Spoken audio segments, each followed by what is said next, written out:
이 반려동물과 함께하는 유익함은 이 정서적인 친밀함이 우리 아이들의 성장이나 또 어르신들에게 도움이 된다고 해요. 텔레비전 각종 프로그램에 이 반려동물에 관한 여러 다루는 프로그램이 있어요. 어느 케이블 방송에 보면 이 전문적인 반려견만을 위한 방송이 따로 있더라고요. 그러니까 돈을 내어서, 유료로 돈을 내어서 사람이 보는 게 아니라 반려견이 보는 방송이 따로 있더라고요. 영어로 도그 TV, 우리말로 개 TV. 그러니까 사람 보는 게 아니라 이 반려견이 보는 그런 방송이 따로 있어요. 제가 어떤 프로그램에서 이 반려견이 여러 가지 문제를 일으키는 것을 훈련하는 내용을 쭉 이렇게 살펴봤는데, 집에서 말썽을 피거나 아니면 다른 반려견에 대해서 공격적이거나 다른 사람에 대해서 공격적이거나 심지어는 함께 사는 사람에게도 적대적인 여러 문제를 일으키는 반려견을 어떻게 그 문제를 해결하는가라는 것을 봤는데, 그 훈련사의 말에 의하면 보호자와 반려견의 그 의미, 질서가 바르게 정립돼야 된다라고 그렇게 말하는 걸 봤어요. 그러니까 반려견이 자기가 보호자인 줄 알고 사람을 한마디로 무시하거나 아니면 같이 그렇게 하면 거기서부터 문제가 생긴다는 거예요. 그래서 반려견의 보호자가 누구인지, 그래서 그 보호자에게 집중하고 보호자의 말에 따라서 순종하는 것들을 통해서 여러 문제가 회복되어지고 훈련되어진다라는 것, 그것을 제가 보았어요. 우리는 반려견을 보면 여러분 중에서도 그런 분이 계실 텐데, 우리 집 반려견은 사람 이상이야. 너무 똑똑해. 그래서 막 반려견끼리 같이 자랑을 하면 우리 집 강아지는 이건 뭐 사람 이상이야. 착각하지 마시고요. 동물은 동물일 뿐이에요. 본능적으로 행동하는 것이지 그게 사람의 이성을 따라서 행하는 것처럼 행하지 않는다라는 것을 여러분 좀 아셔야 돼요. 그래서 막 어떤 분들은 반려견이 정말 사람, 자식처럼, 물론 사랑하는 마음은 알지만 이 동물과 차이가 있다라는 사실을 우리는 좀 인지해야 돼요. 동물은 이성을 따라 행동하는 것이 아니라 여러분 본능을 따라 행동한다라는 것, 아무리 예쁜 짓을 하고 아무리 영특한 짓을 해도 그건 본능적인 모습을 따라서 행하는 것임을 우리는 알아야 돼요. 인간과 동물의 차이가 무엇입니까? 현대에 들어서 이 사람과 동물의 차이점을 연구하는데, 유전학적으로 우리 염기서열이 있죠. 우리가 최근에 근대에 들어와서 인간의 염기서열을 완전히 100% 해독하는 것을 봤는데, 이 인간의 염기서열과 동물의 염기서열을 유전자적으로 보면 하등동물, 고등동물로 따지면 어떤 동물은 약 30%, 어떤 동물은 60%까지 인간의 유전자와 같다고 해요. 근데 인간의 유전자와 가장 같은 동물이 있는데 침팬지 98.8%가 인간의 유전자와 비슷하다고요. 그러니까 사람과 동물의 이 침팬지의 차이, 유인원의 차이를 보면 불과 1.2%가 유전자가 다르고 거의 같다고 해요. 그러니까 어떤 동물은 뭐 30%, 60% 뭐 그렇게 있지만 이 침팬지가 그렇게 가깝다고 해요. 그런데 유전적으로 뒤집으면 1.2%가 사람과 동물의 차이를 만드는 거예요. 철학에서는 인간과 동물의 차이를 어떻게 나누느냐? 철학자 데카르트는 인간을 이성을 가진 동물이다. 그러니까 동물의 차이를 앞에 소개한 대로 본능이냐 아니면 이성을 가지고 행동하고 책임 있는 삶을 사느냐, 이게 사람과 동물의 차이라고 해요.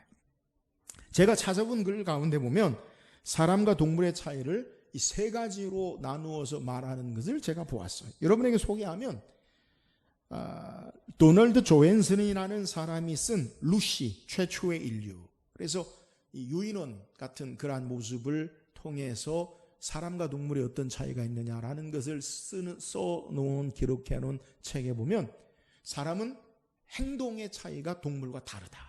그러니까 동물이 하는 행동하고 사람이 하는 행동이 다르다는 거예요. 우리 어렸을 때부터 배운 대로 직립보행을 하고요.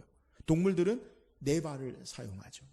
그러니까 이런 차이가 있고 결정적인 차이가 뭐냐? 이 침팬지가 가장 가까우니까 그걸 연구하는데 이 동물의 사랑니는 원뿔 모양의 송곳니가 대부분 동물의 모양이라고요. 근데 사람은 송곳니가 아니라 넓적한 주걱 모양의 이빨이.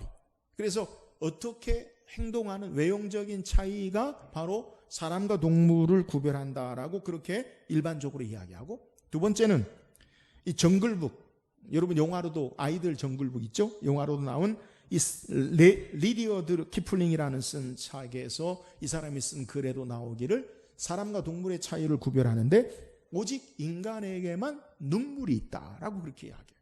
목사님, 개도 눈물 흘려요.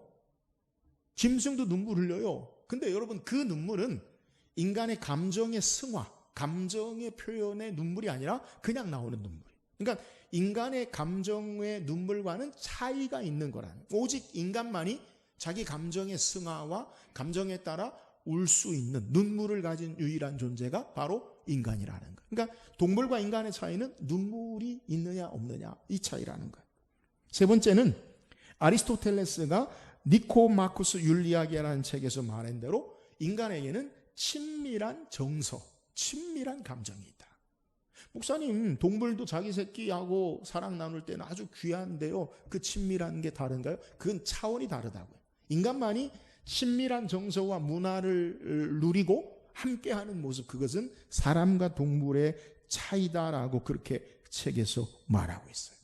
이런 모습을 종합해 보면 오직 본능에 따라서 행동하며 살아가는 동물과 달리 인간은 이성적인 차원이 다른 판단을 하면서 살아가는 거예요. 본능에 의한 삶이냐 이성에 의한 삶이냐, 이것이 결국 행동 양식의 차이를 만들어내는 거예요. 그러니까 사람과 동물의 차이는 이성에 의한 우리의 삶의 행동의 모습이 완전히 다르다는 거예요. 여러분, 그럼 성경은 우리에게 어떻게 이야기해요? 창세기 1장에 하나님께서 엿새 동안 하늘과 땅과 모든 바다와 해와 달과 별과 그리고 바다의 어로와 공중의 새와 육지의 모든 동물들을 씨 맺는 열매와 채소를 다 만드시고 마지막 여섯째 날 마지막 만드신 게 하나님의 형상과 모양을 따라서 하나님이 사람을 만드시고, 그리고 그 사람에게만 유일하게 생육하고 번성하라, 땅을 정복하라, 땅을 다스리라. 생육하고 번성하는 것은 일반 동물이나 식물에게도 주셨지만 유일하게 다른 것은 땅을 다스리라, 정복하라. 그래서 이 피조세계의 여러 동물과 사람의 차이를 이야기한다면 성경적으로 하나님의 형상과 모양으로 창조한 유일한 인간, 또 하나님이 이 세상, 하나님이 창조한 피조세계를 다스리라, 하나님의 질서와 하나님의 뜻과 하나님의 의의를 따라 잘 관리하는 사명이 있는 존재가 바로 사람이라는 거예요. 그러니까 사람과 동물의 차이가 뭐냐? 오직 하나님의 형상과 모양으로 창조되었다라는 것은 하나님과 교제할 수 있는, 교통할 수 있는 존재다. 또 사람에게 하나님을 대리해서 세상을 하나님의 나라, 하나님의 의와 질서와 하나님의 뜻을 따라 관리하고 다스리는 사명을 가진 자가 바로 사람이라는 것.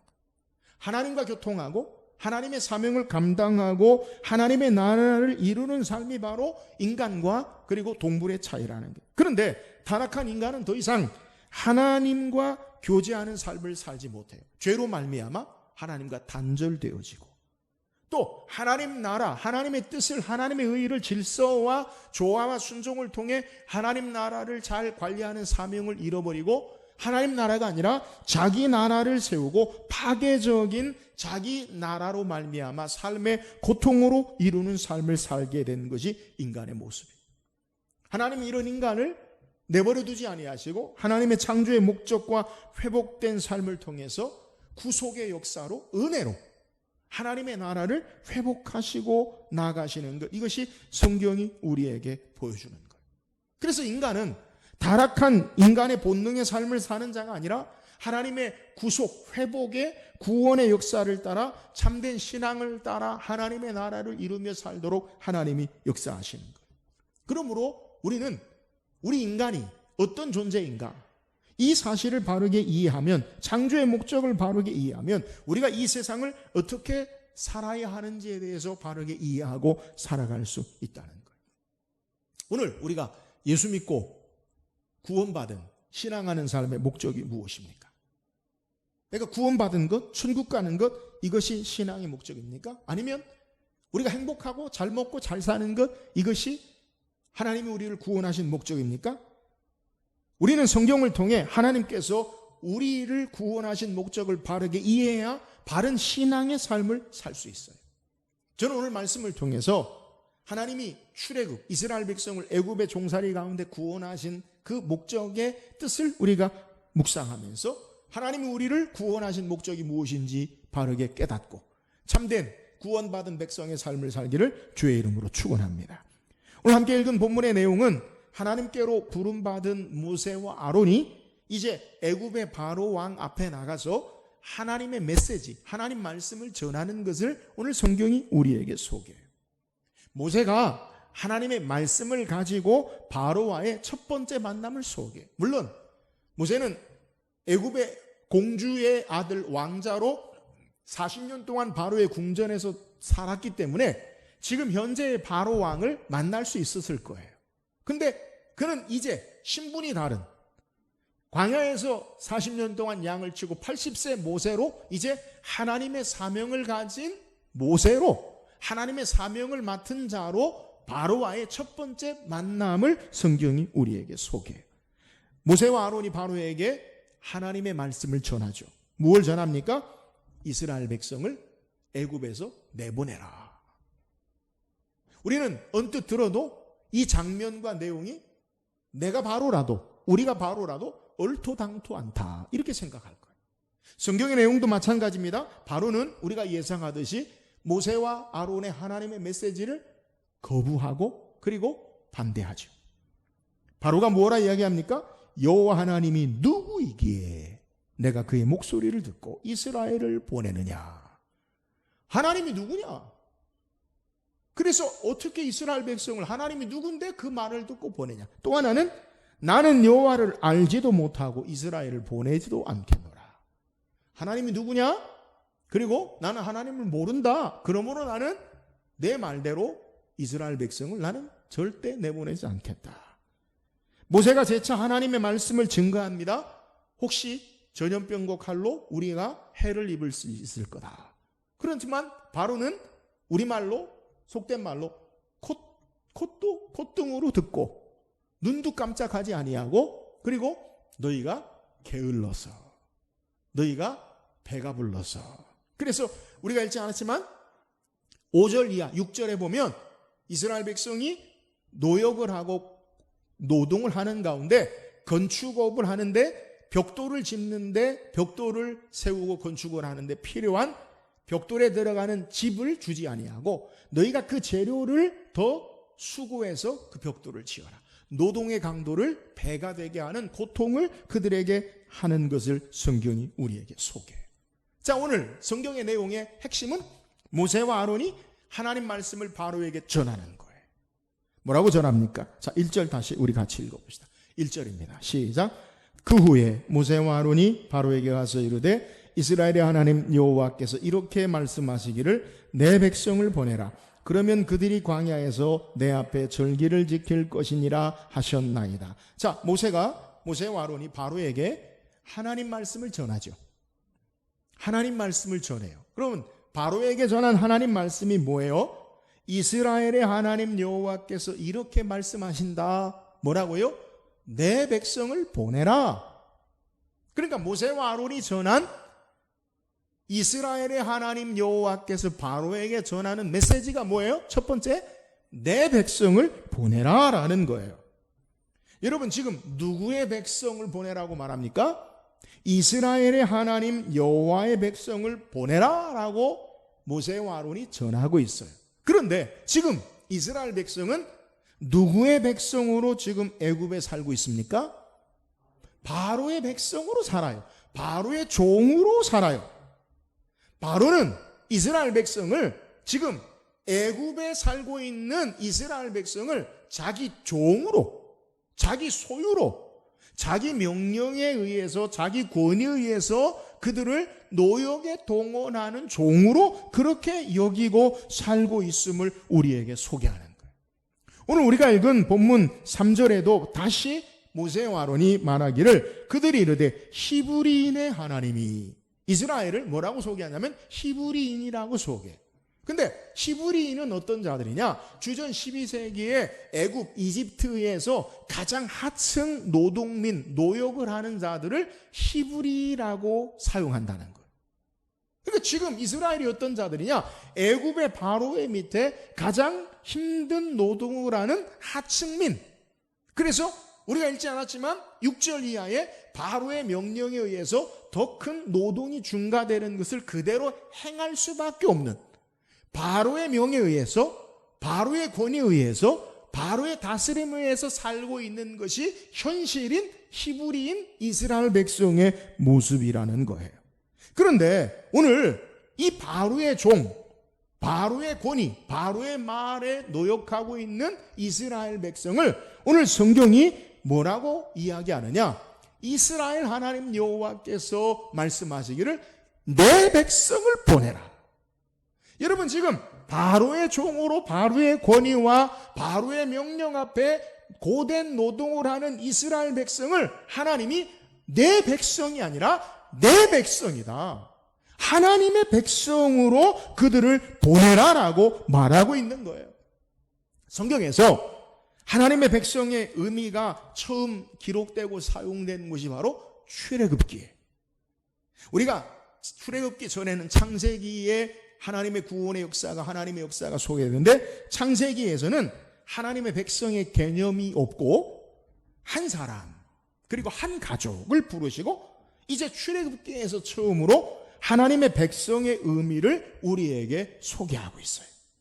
하나님이 출애굽기 3장에 모세를 떨기나무 불꽃 가운데서 나타나 부르셔서 사명을 주시고 말씀하실 때 처음 뭐라고 말씀하시느냐?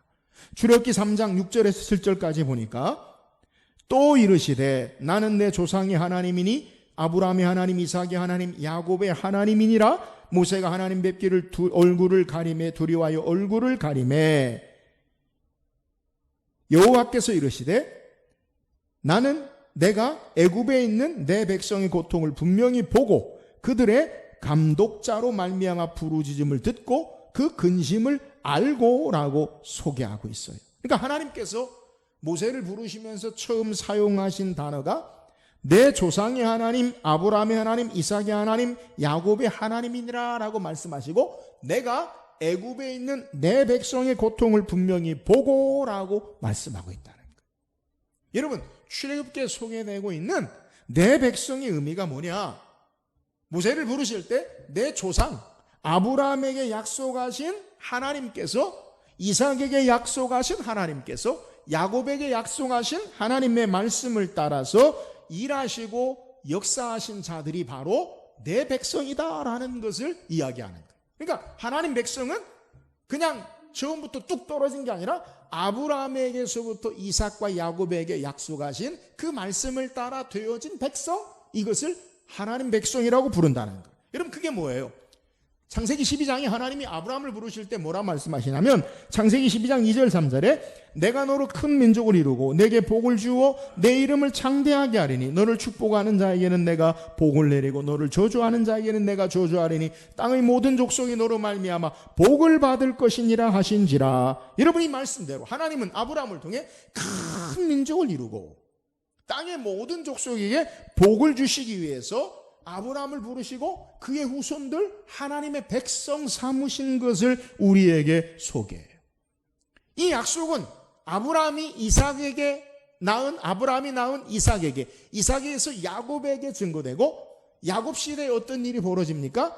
요셉이 애굽으로 팔려가고 온 땅의 기근 가운데 하나님이 요셉을 통해서 이스라엘 백성을 구원하기 위해서 야곱의 자손이 애굽으로 이주하죠. 그래서 이 애굽에서 400년 동안 그들이 종살이에요. 요셉을 알지 못하는 왕조가 바뀌는 새 왕이 일어나서 이스라엘 백성들이 이제 어떤 신세가 되느냐? 가장 하층민의 노동을 하는 신세가 되어지는 것을 우리에게 소개해요. 그런데 하나님은 이렇게 이 하나님의 백성들을 신실한 약속을 따라 그 하나님의 백성, 애굽에 살고 있는 백성들을 내 백성이라고 불러내시고 모세와 아론을 통해 바로에게 내 백성을 보내라라고 말씀하신 거예요. 하나님의 신실하신 약속의 말씀을 따라 하나님 백성으로 부르시고 구원하시기 위해서 바로에게 내 백성을 보내라라고 말씀하는 거예요. 창세기 19장에 보면 이스라엘 백성이 애굽에서 나와 시내산에서 하나님과 언약을 맺어요. 그때 하나님께서 이스라엘 백성에게 뭐라고 말씀하시느냐? 출애굽기 19장 4절 6절에 보면 내가 애굽 사람에게 어떻게 행하였습니까? 내가 어떻게 독수리 날개로 너희를 업어 내게로 인도하였음을 너희가 보았느니라. 세계가 다 내게 속하였나니 너희가 내 말을 잘 듣고 내 언약을 지키면 너희는 모든 민족 중에서 내 소유가 되겠고 너희가 내게 대하여 제사장 나라가 되며 거룩한 백성이 되리라. 너는 이 말을 이스라엘 자손에게 전할지니라. 여러분, 하나님이 이스라엘 백성을 애굽에서 구원해 내신 이유가 뭐냐? 하나님의 소유와 제사장 나라가 되고 하나님의 백성 되게 하기 위하여 그들을 애굽에서 구원해 내었다라는 것을 말씀하는 거예요. 레위기 26장 12절에도 나는 너희 중에 행하여 너희 하나님이 되고 너희는 내 백성이 될 것이니라. 하나님이 말씀하시는 게 뭐냐? 너희가 내게 대하여 제사장 나라가 되고 거룩한 백성이 될 것이다. 여러분, 하나님이 이스라엘을 구원한 목적이 뭐냐? 나는 너희 하나님이 되고 너희는 내 백성이 될 것이다. 이걸 위해서 구원하셨다는 거예요. 여러분, 이걸 베드로 사도는 출애굽기 19장의 시내산에서 하나님이 하나님 백성으로 세우신 것을 우리에게 다시 어떻게 소개하느냐? 베드로전서 2장 9절 10절에 보니까 그러나 너희는 택하신 족속이요 왕같은 제사장들이요 거룩한 나라요 그의 소유가 된 백성이니 이는 너희를 어두운 데서 불러내어 그의 기이한 빛에 들어가게 하시니에 아름다운 덕을 선포하게 하리 하심이라. 너희가 전에는 백성이 아니더니 이제는 하나님의 백성이요 전에는 긍휼을 얻지 못하였더니 이제는 긍휼을 얻은 자니라. 여러분, 오늘 성경에서 모세를 통해 하나님께서 이스라엘을 구원해 내시는 목적이 무엇이냐? 하나님이 바로에게 전한 목적이 무엇이냐? 내 백성을 보내라. 이 말이 뭐예요? 하나님의 백성 되게 하시기 위하여 그들을 애굽에서 고된 노역 가운데 종살이 가운데 구원해 내시고 있는 모습임을 우리에게 소개하는 거예요. 결국 하나님은 이스라엘 백성을 애굽에서 구원해 내신 목적이 뭐냐?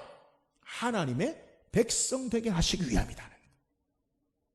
애굽에 종살이하는 이스라엘, 고된 노역 속에 사는 그들을 바로의 종이 아니라 바로의 백성이 아니라 세상의 종이 아니라 세상의 백성이 아니라 하나님의 백성으로 부르시며 살게 하기 위해서 하나님이 그들을 구원해 내신다는 거예요.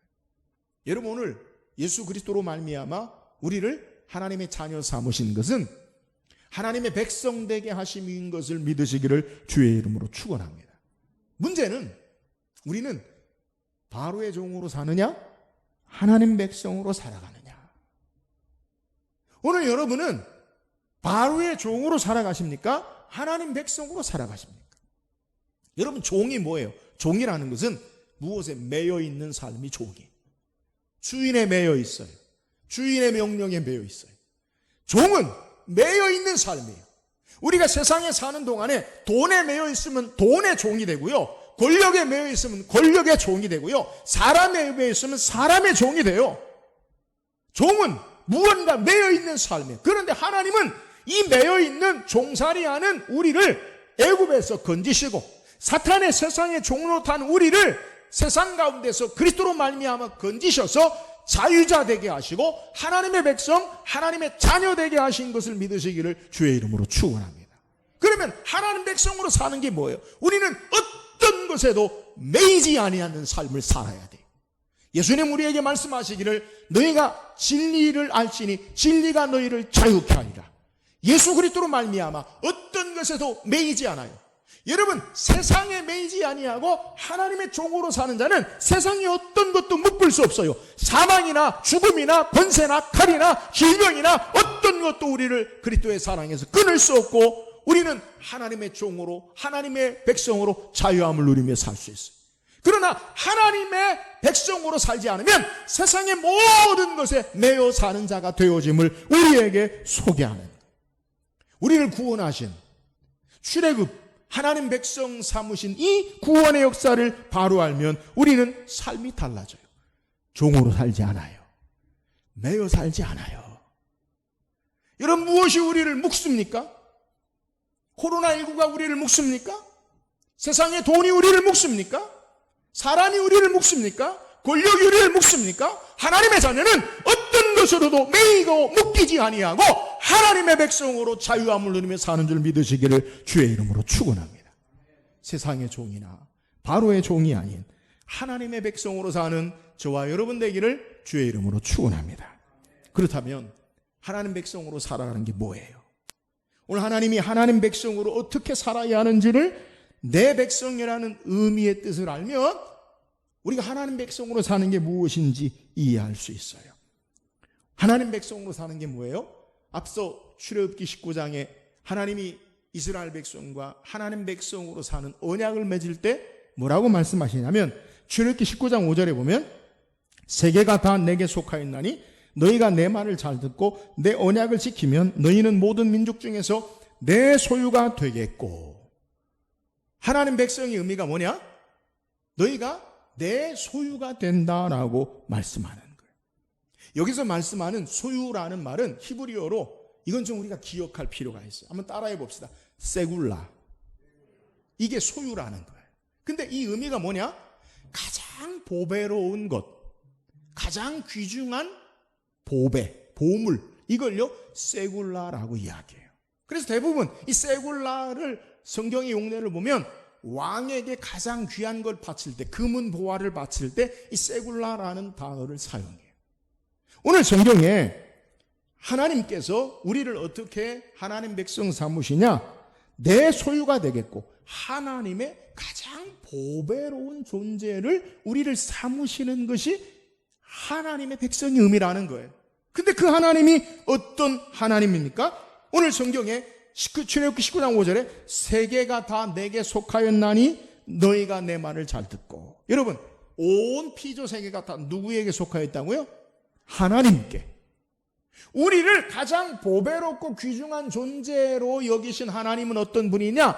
온 세계 가운데, 모든 피조물 가운데 저와 여러분을 가장 보배로운 존재로 여기시고 하나님 백성 삼으신 것을 믿으시기를 주의 이름으로 축원합니다. 하나님에게 있어서 온 세상보다 가장 귀한 존재가 저와 여러분이. 할렐루야. 목사님, 하나님께 그렇게 귀중한 존재인데 왜 내 삶은 이 모양 이 꼴입니까? 아무리 봐도 제가 보배롭게 귀중한 존재라고 여겨지지 않는데요. 제가 여러분에게 그걸 증명할게요. 우리가 왜 하나님 앞에 가장 귀중한 존재입니까? 성경은 우리에게 이렇게 이야기합니다. 로마서 8장 32절에 소개하기를, 자기 아들을 아끼지 아니하시고 우리 모든 사람을 위하여 내주시니가 어찌 그 아들과 함께 모든 것을 우리에게 주시지 아니하겠느냐. 자기 아들, 독생성자 예수 그리스도를 십자가에 죽이시기까지 우리를 사랑하신 하나님. 여러분, 여러분의 자녀보다 더 사랑하는 게 뭐가 있어요? 하나밖에 없는 아들보다 더 사랑하는 것, 그것이 뭐냐? 하나님이 온 피조세계에 자기 아들을 아끼지 아니하시고 우리를 위해 내어주신, 그래서 우리를 세상 가운데 가장 보배로운 귀중한 존재로 여기시는 하나님이 주님을 십자가에 못 박고 우리를 값으로 사신바 되신 하나님의 역사를 증거하고 있음을 우리에게 소개하는 거예요. 여러분이 신앙생활하면서 이 놀라운 사실을 기억하고 신앙해야 돼요. 제가 읽은 책 가운데 어떤 젊은이가 어렵게 취업이 어려운데 회사에 취직을 했는데 별로 뛰어나지 못하고 일도 능력이 그렇게 잘하지 못해서 선배들이나 동료들에게 비난을 받았다고. 일 그거밖에 못해? 회사에서 밥축 내라고 왔냐? 자존감이 확 떨어졌어. 그래서 상처난 마음을 가지고 하나님 앞에 기도했다는 거예요. 하나님, 왜 나는 이 모양 이 꼴이에요? 왜 하나님 나는 이렇게 못할까요? 근데 그가 마음속에 깨닫게 된 것이 뭐냐면, 너는 세상 사람들이 너에게 말하는 것에 너의 마음을 둘래? 내가 내게 말하는 것에 내 마음을 둘래? 나는 너를 사랑한단다. 너는 내게 가장 귀중한 존재란다. 여러분, 우리는 세상에 우리의 마음을 두어야 합니까? 하나님이 내게 말씀하시는 것에 귀 기울여야 합니까? 이 사실을 알고 그는 담대하게 즐겁게 직장에서 자존감을 잃지 아니하고 신앙생활했다라는 것에 글을 읽어봤어요. 여러분, 우리에게 가장 중요한 게 뭐예요? 세상이 내게 어떤 말 하든지 하나님이 내게 말씀하시는 것이 진리인 줄 믿으시기를 주의 이름으로 축원합니다. 세상이 어떤 모습이든 간에 하나님은 저와 여러분을 가장 귀중한 존재로, 보배로운 존재로 여기시고 우리를 위해 예수 그리스도를 보내시고 우리를 위해 하나님 나라를 준비하시고 인도하시는 하나님 되심을 믿으시기를 주의 이름으로 축원합니다. 여러분, 이게 하나님 백성이에요. 세상을 살아가는데 여러분, 적어도 세상의 비난이나 세상의 어떤 손가락질이나 우리는 다 이길 수 있어요. 왜요? 하나님이 우리를 사랑하시고 가장 귀한 존재로 여기시기 때문에.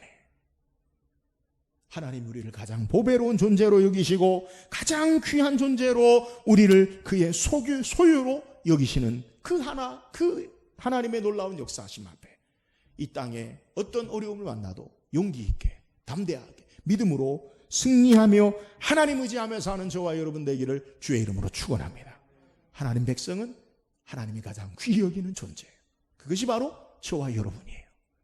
이 놀라운 은혜를 바로 알고 세상을 이기고 승리하며 나가는 저와 여러분 되기를 주의 이름으로 축원합니다. 또한 하나님 백성의 의미는 하나님께 속한 거룩한 백성이라는 의미를 우리에게 소개해요.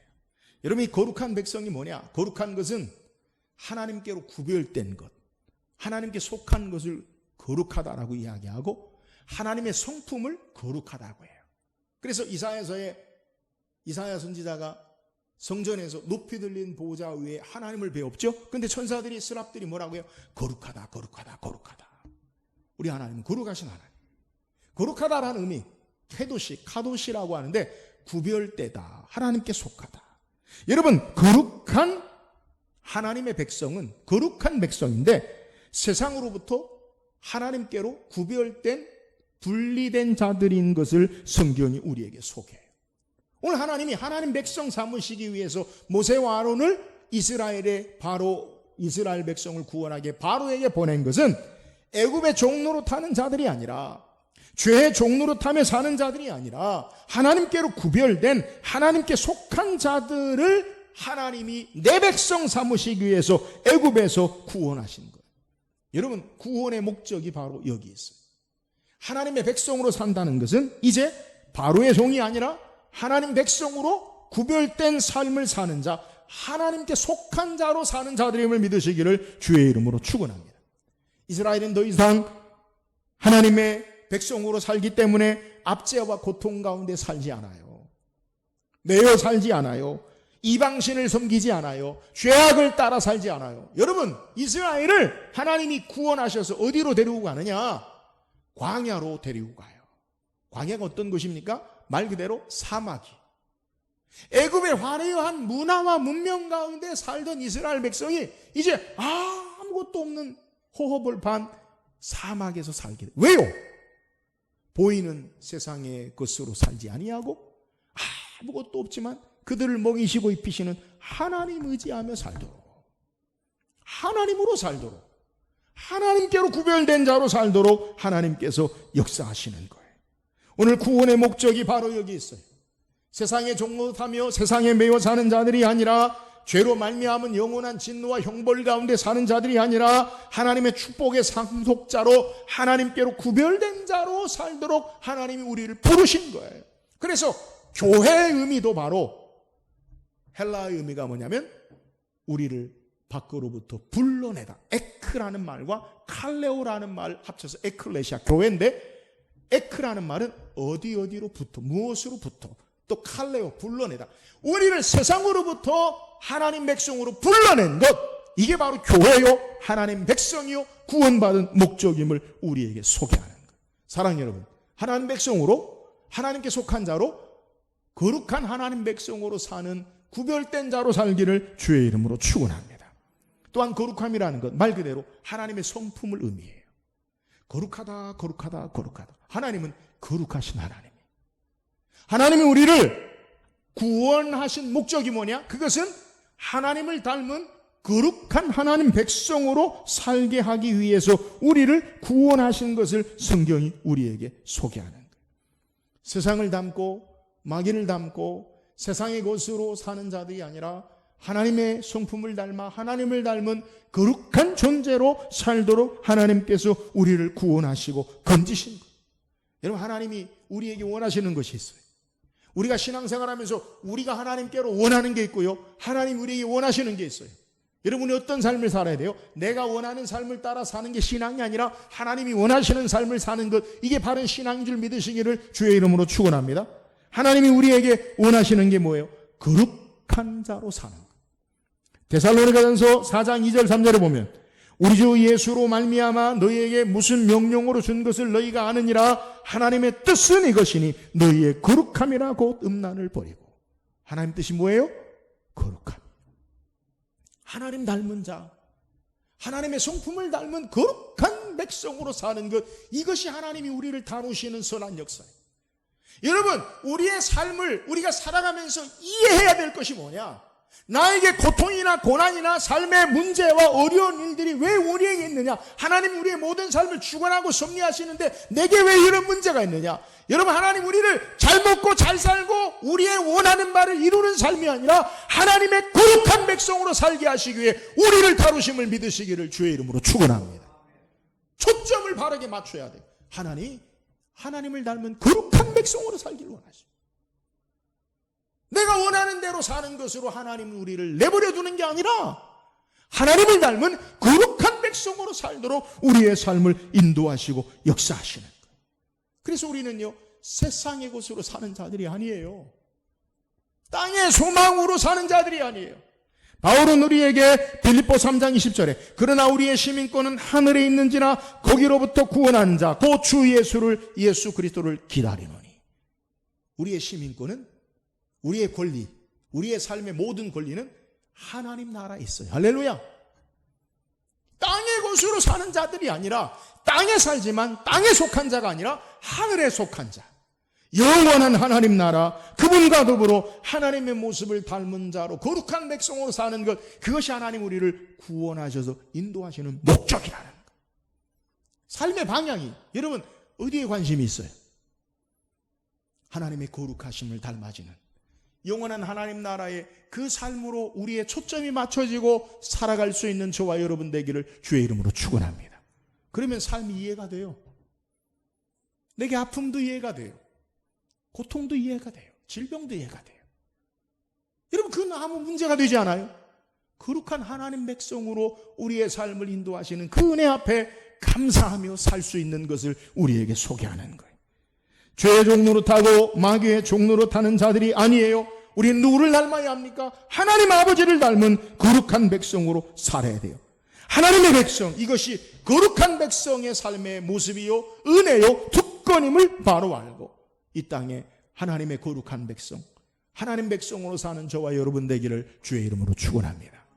오늘 성경 우리에게 출애굽의 목적, 구원의 목적을 소개해요. 모세와 아론을 통해 하나님이 원하시는, 이스라엘 백성을 건져내기 원하시는 목표가 뭐예요? 그건요, 내 백성 되게 하시기 위해. 바로의 종이 아니에요. 바로의 권위와 바로의 능력에 의해서 사라지는 게 아니에요.